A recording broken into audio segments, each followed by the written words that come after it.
ሰላም በመላው ዓለም የምትኖሩ የሀሁ ለሁሉም የኦንላይን ትምህርት ቤት የዩቲዩብ ቻናል ቤተሰቦች በያላችሁበት ሰላማችሁ ይብዛ። ሀሁ ለሁሉም የኦንላይን ትምህርት ቤት አማርኛ፣ እንግሊዝ፣ ሂሳብ እንዲሁም የተለያዩ የማህበራዊና የተፈጥሮ ሳይንስ የትምህርት አይነቶችን ብቃት ባላቸው አስተማሪዎች 24 ሰዓት የማስተማር አገልግሎት እየሰጠ ይገኛል። ቪዲዮ ላይ ባስቀመጥነው ስልካችን በኢሞ፣ በቴሌግራም፣ በዋትሳፕ ይደውሉልን። በተመቻችሁ ሰዓት የምትፈልጉትን የትምህርት አይነት እናስተምራለን። ሰላም እንዴት ናችሁ? የሀሁ ለሁሉም የኦንላይን ትምህርት ቤት የዩቲዩብ ቻናል ቤተሰቦች በዛሬው ዝግጅታችን የአማርኛ ፊደላትን ቅርጽና ድምጽ በቀላሉ እንዴት መለየት እንደምትችሉ የማሳያችሁ ይሆናል። ያን ከማሳየቴ በፊት ግን እነዚህን እዚህ ጋር ያመጣኋቸው 16 የአማርኛ ፊደላት እያንዳንዳቸው ሰባት ቤተሰቦች አሏቸው። እነዚህን ከቀኝ ወደ ግራ እንዲሁም ደግሞ ከግራ ወደ ቀኝ በተለያየ አቅጣጫ እየጠራሁ አሳያችኋለሁ። ከዛ በኋላ ደግሞ ቅርጻቸውና ድምጻቸውን በቀላሉ እንዴት እንደምትይዙ ሙሉ የአማርኛ ፊደላትን በቀላሉ የምትይዙበትን ብልሃት አሳያችኋለሁ። ስለዚህ እናንተ ብዙ ጊዜ እኒህም ሙሉ ፊደል መሸምደድ ወይም ደግሞ በአእምሯችሁ ለማስቀመጥ ሳይሆን በመያዝ በምትችሉበት በቀላል ዘዴ አሳያችኋለሁ። ስለዚህ እናንተ ሳብስክራይብ ያላደረጋችሁ ልጆች ሳብስክራይብ እያደረጋችሁ ቤተሰብ ሁኑን። ከዛ ውጭ ደግሞ ላይክ፣ ሼር እያደረጋችሁ ዩቲዩባችን አበረታቱ። አሁን ቀጥታ ወደ ትምህርቱ ይዣችሁ ልሂድ። ሀ ሁ ሂ ሃ ሄ ህ ሆ። ቀጣዩ ደግሞ ለ ሉ ሊ ላ ሌ ል ሎ። ይሄ ሀ ሁ ሂ ሃ ሄ ህ ሆ። ይሄ ደግሞ መ ሙ ሚ ማ ሜ ም ሞ። ከዛ ይቺ ሰ ሱ ሲ ሳ ሴ ስ ሶ። ይቺ ደግሞ ረ ሩ ሪ ራ ሬ ር ሮ። ይቺ ፈ ፉ ፊ ፋ ፌ ፍ ፎ። ይቺ ደግሞ ሰ ሱ ሲ ሳ ሴ ስ ሶ። ከዛ ይሄ ሸ ሹ ሺ ሻ ሼ ሽ ሾ። ይሄ ደግሞ ቀ ቁ ቂ ቃ ቄ ቅ ቆ። ይሄ በ ቡ ቢ ባ ቤ ብ ቦ። ይቺ ደግሞ ቨ ቡ ቪ ቫ ቬ ቭ ቮ። ይቺ ተ ቱ ቲ ታ ቴ ት ቶ።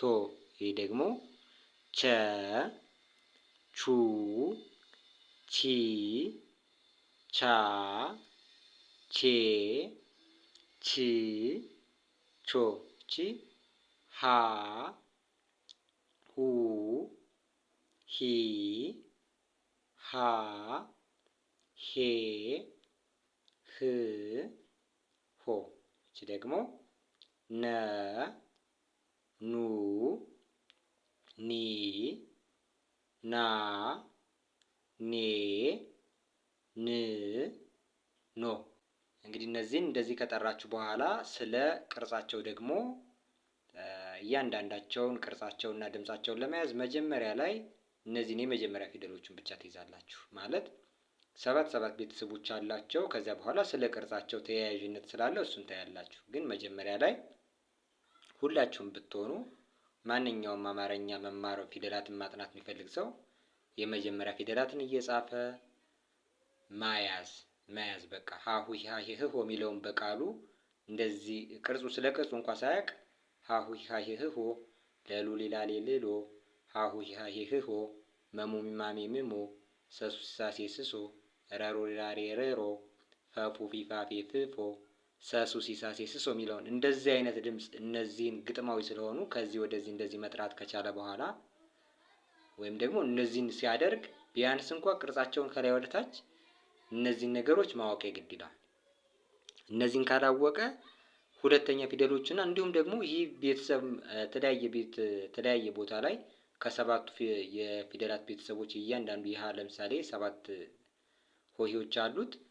ከነዚህ የሀ ቤተሰቦች ለመሆናቸው የሚያውቀው ከዚህ ቅርጽ ጋር ተያያዥነት ያለው ቅርጽ ስላለው ነው። ሆ ስታዩት ከዚህ የሚለየው ካናቱ ላይ ባለው ቀለበት ነው። ስለዚህ እሱነን የዚህ ቤተሰብ ነው ብሎ ለመረዳት እንኳ መጀመሪያ የመጀመሪያ ፊደሎቹን ትይዛላችሁ። አሁን እነዚህ ለምሳሌ ልጥራላችሁ። እቺ ሀ፣ እቺ ደግሞ ለ፣ እቺ ሀ፣ እቺ መ፣ እቺ ሰ፣ እቺ ረ፣ እቺ ፈ፣ እቺ ደግሞ ሰ፣ ከዛ ሸ፣ እቺ ደግሞ ቀ፣ ከዛ እቺ በ፣ እቺ ቨ፣ እቺ ተ፣ እቺ ቸ፣ እቺ ሀ፣ እቺ ደግሞ ነ። እንግዲህ እነዚህን ከያዛችሁ ወደ ጎን ደግሞ በቀላሉ ሀሁ ሀሄ ህሆ ለሉ ሊላሌ ልሎ የሚለውን ስለ ቅርጹ እንኳ ይህን ያህል ባታውቁ እንደዚሁ መጥራት መቻል። እንደዚህ መጥራት ከቻላችሁ በኋላ ስለ ቅርጹ ደግሞ ማየት ትጀምራላችሁ ማለት ነው። ቅርጾቹን አንድ በአንድ ከህሊናችሁ ላይ ማስቀመጥ። ለምሳሌ የመጀመሪያ ፊደላትን ቅርጻቸውን እንደዚህ በስርዓት ይዛችሁ ከሆነ ሁለተኛ ፊደላት ደግሞ ከነዚህኞቹ የሚለዩት እንደምታዩት ተጎነ ጎናቸው ላይ አግድም መስመር አለው። እየጻፋችሁ መለማመድ እነዚህን የመጀመሪያ ፊደላትን መጻፍ፣ ሁለተኛ ፊደላትን መጻፍ፣ ሶስተኛ ፊደላትን እየጻፋችሁ አራተኛ ፊደሎችን እየጻፋችሁ አምስተኛ ቤተሰቦቻቸውን እየጻፋችሁ 6 7 እንደዚህ እየጻፋችሁ ስለ ቅርጻቸው ደግሞ እያወቃችሁ ትሄዳላችሁ ማለት ነው። ለምሳሌ ይህንን የመጀመሪያውን ከያዛችሁ በኋላ እነዚህ በዚህ መካከል ያለው ልዩነት ተጎነ ጎኑ ላይ መጨመር አግድም መስመር፣ ሶስተኞቹ ጋር ስትመጡ ደግሞ እንደዚህ ሸፈፍ ያለ ነገር። ስለዚህ በቀላሉ ይሄን መያዛችሁ ስለ ሁለተኛ ቤተሰቦቻቸው ስለ ሶስተኛ ቤተሰቦቻቸው በቀላሉ መረዳት ቻላችሁ ማለት ነው። እንግዲህ አራተኛ ፊደላትንም እንደዚሁ ስታዩዋቸው እግር የሌላቸው ፊደላት ሲሆኑ እግር መጨመር፣ እግር ያላቸው ሲሆኑ ደግሞ በቀኝ በኩል ያለ እግራቸውን ይሄው በዚህ መንገድ እያሳጠረ ይሄዳል ማለት ነው። ለምሳሌ ላና ሀ ሳ እንግዲህ ወደታች የተዘረጋ ነገር ነበራቸው እግር በቀኝ በኩል ያለውን አሳጥሮ በግራ በኩል ያለውን እንዲሁ ተው ማለት ነው። እነ ሀ ስታያቸው ደግሞ እግር የላቸውም ግን እግር ተጨመረላቸው። በዚህ መንገድ በቀላሉ ለመያዝ መሞከር። ከዛ አምስተኛ ፊደሎች ጋር ስትመጡ ወይም አምስተኛ የፊደላት ቤተሰቦች ጋር ስትመጡ ሁሎቹም ከእግራቸው ላይ የተቆለፈ ወይም ቀለበት ነገር የምታዩት ነገር አለው ወይም 0 ነገር። ስድስተኛ ቤተሰቦቻቸውን እንደዚሁ ብዙ ጊዜ የተለያየ ቅርጽ አላቸው። ማለት የተለያየ የሀ ቤተሰብ የተለየ ወይም የለ ምናምን ሳይሆን ተያያዥነት ባለው ሁኔታ አይደለም የሚቀየሩት። ለምሳሌ ህ የራሷን ቅርጽ አላት።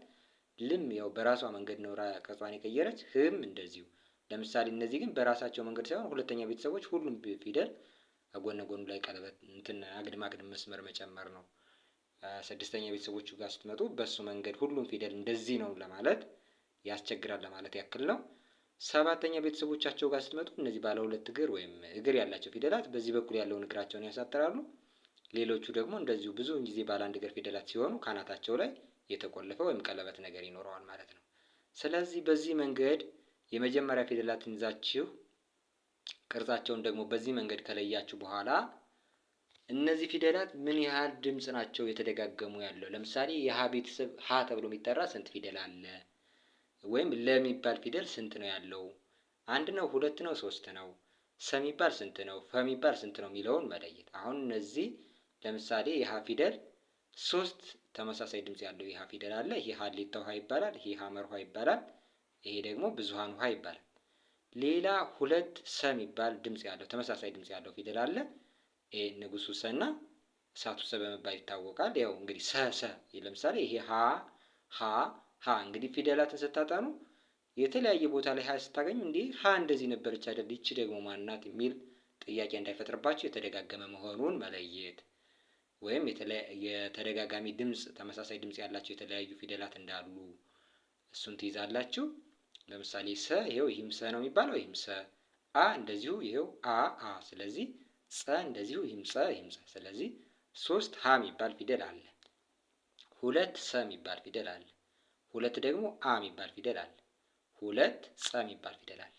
እነዚህ ፊደሎች እንደ ሌሎቹ ፊደላት 7 ቤተሰቦች አሏቸው። ለምሳሌ ሂ ሀሁ ሂ ሀ ሄ ህ ሆ፣ ይሄኛውም ሀሁ ሂ ሀ ሄ ህ ሆ፣ ይሄኛውም ሀሁ ሂ ሀ ሄ ህ ሆ ተብሎ ሁሎቹም በዚያ መንገድ ይጠራሉ። ያ ማለት ሁ የሚባል 3 ፊደል ይኖራል ማለት ነው።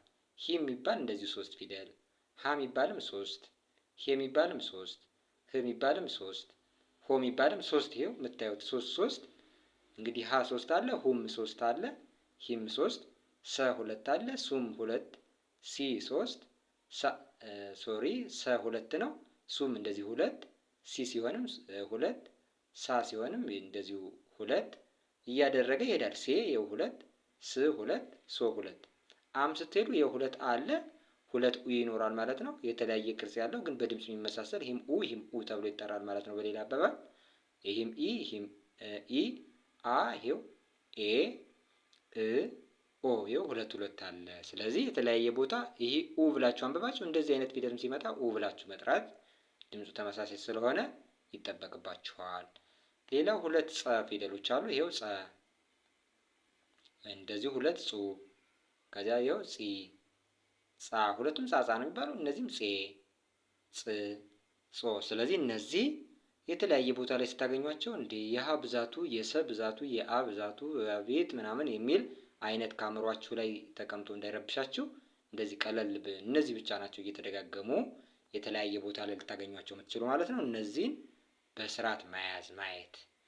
ከዛ ውጭ ስለ ድምጻቸው ደግሞ ለማጥናት አሁን የመጀመሪያ ፊደላትን እንደዚህ ሀ ለ ሀ መ ሰ ረ ፈ ሰ ሸ ቀ በ ቨ ተ ቸ ሀ ነ እያልን ያዝን። ሁለተኛ ፊደላት ጋር ስንመጣ ደግሞ ስለ ቅርጻቸው ጎናቸው ላይ የአግድም መስመር አለው እንዳልነው ሁሉ ሁሎቹም ኡ የሚል ድምፅ አላቸው። አሁን እነሱን ስናይ ድምጻቸው አሁን ሁለተኛ ፊደል ሀ ከሆነ ሁ ነው፣ ለ ከሆነ ሉ፣ ሀ ከሆነ ሁ፣ መ ከሆነ ሙ። እሱን ስናየው አሁን ሁሎቹም ኡ የሚል ነገር ይኖረዋል። ለምሳሌ ሁለተኛ ቤተሰቦቻቸውን ስናይ ሁ፣ ሉ፣ ሁ፣ ሙ፣ ሱ፣ ሩ፣ ፉ፣ ሱ፣ ሹ፣ ቁ፣ ቡ፣ ቡ፣ ቱ፣ ቹ፣ ሁ፣ ኑ። እንግዲህ እዩት። ስለዚህ እንደምታዩት ኡ የሚል ነገር አለ። ሶስተኛ ጋር ብንመጣ ደግሞ እንደዚሁ ተያያዥነት ያለው ድምፅ አለ። እሱ ማን ነው? ኢ የሚል ነገር አለው። እሱን እዩት።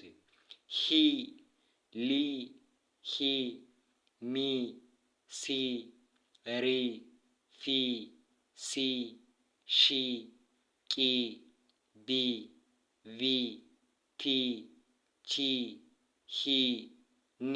ይኸው ኢ የሚል ነገር ነው ያለው።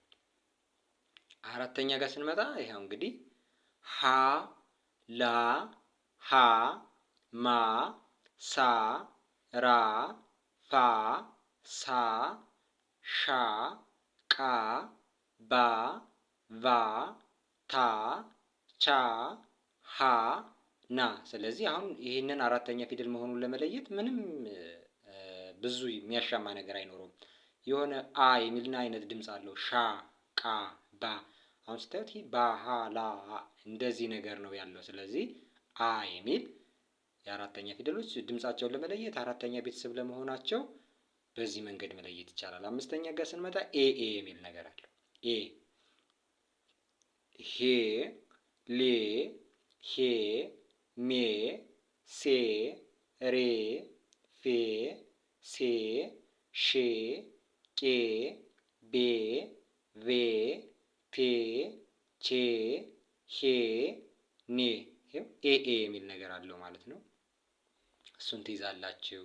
ስድስተኛ ጋር ስትመጡ የሚል ነገር ነው ድምፁ። ስለዚህ ስለ ድምጻቸው ቀጥታ ስድስተኛ ድምፅ ከሆነ ህ ል ህ ም ስ ር ፍ ስ ሽ ቅ ብ ቭ ት ች ህ ን እንደምትሰሙት ከህ ጀምሮ እስከ ን ድረስ ጠራው፣ ግን ምንም የተለየ ድምፅ የለውም።